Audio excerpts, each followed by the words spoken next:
বাজারে নিত্য প্রয়োজনীয় পণ্যের তালিকায় প্রথম দিকেই থাকে যে কাঁচামরিচ। সেই কাঁচামরিচের দাম একদিনের ব্যবধানে এক লাফে বেড়ে গেছে, কেজি প্রতি 50 থেকে 100 টাকায়।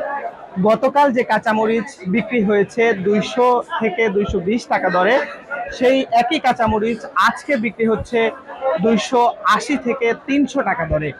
এই মুহূর্তে আমরা রয়েছি মুন্সিগঞ্জ শহরের প্রধান যে কাঁচা বাজার রয়েছে সেখানে।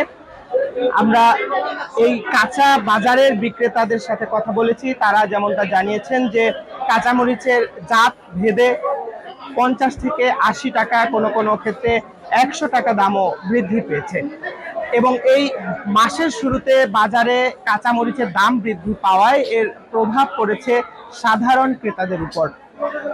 সাধারণ ক্রেতারা বলছেন যে মাসের শুরুতে তাদের হাতে টাকা আসার পরে তারা যে বাজারে আসেন, সেই বাজারে এসে আসলে সবজির এভাবে দাম বৃদ্ধিতে তাদের ভোগান্তি পোহাতে হচ্ছে। কাঁচামরিচ 300 টাকা কেজির নিচে খাওয়া যায় না, যে বৃষ্টি বাদল হইতেছে বেটা গো আসছে নাকি সুমিয়া। দেশে থাকলে সে না খাইতে পারবো কম দামে, ফসল উৎপাদন হইব একদিক দা, কমে যাবো আর একদিক দা। কাঁচামরিচ তো ভাই 50 টাকা 40 টাকা কেজি ছিল, মানে প্রায় বিগত প্রায় 1-1.5 মাস আগে, কিন্তু এখন ইদানিং অনেক দাম বেড়ে গেছে। এখন কিছু বলার নাই, কি বলবো। মধ্যবিত্ত ফ্যামিলিতে অনেক সমস্যা হয়ে যাচ্ছে। আমরা যেমন 500 টাকা কাম করি, তেমন 1000 টাকা খরচ হয়ে যায়, আমাদের অনেক সমস্যা হয়ে যায়। দ্বারা পাইকারি 140 টাকা 160 টাকা বেচছি, আর আজকে কিনছি 200 টাকা কেজি, 240 টাকা কেজি ব্যস্ত আছি।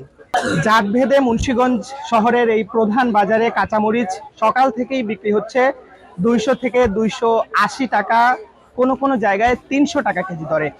এছাড়া মুন্সিগঞ্জের সিপাহীপাড়া, মুক্তারপুর, রিকাবি বাজার, এই বাজারগুলোতেও কাঁচামরিচ উচ্চ দরে বিক্রি হচ্ছে। সংশ্লিষ্টরা বলছেন বৃষ্টির প্রভাবে পাইকারি বাজারে কাঁচামরিচের দাম বৃদ্ধি পাওয়ায় খুচরা বাজারেও তাদের বেশি দামে বিক্রি করতে হচ্ছে।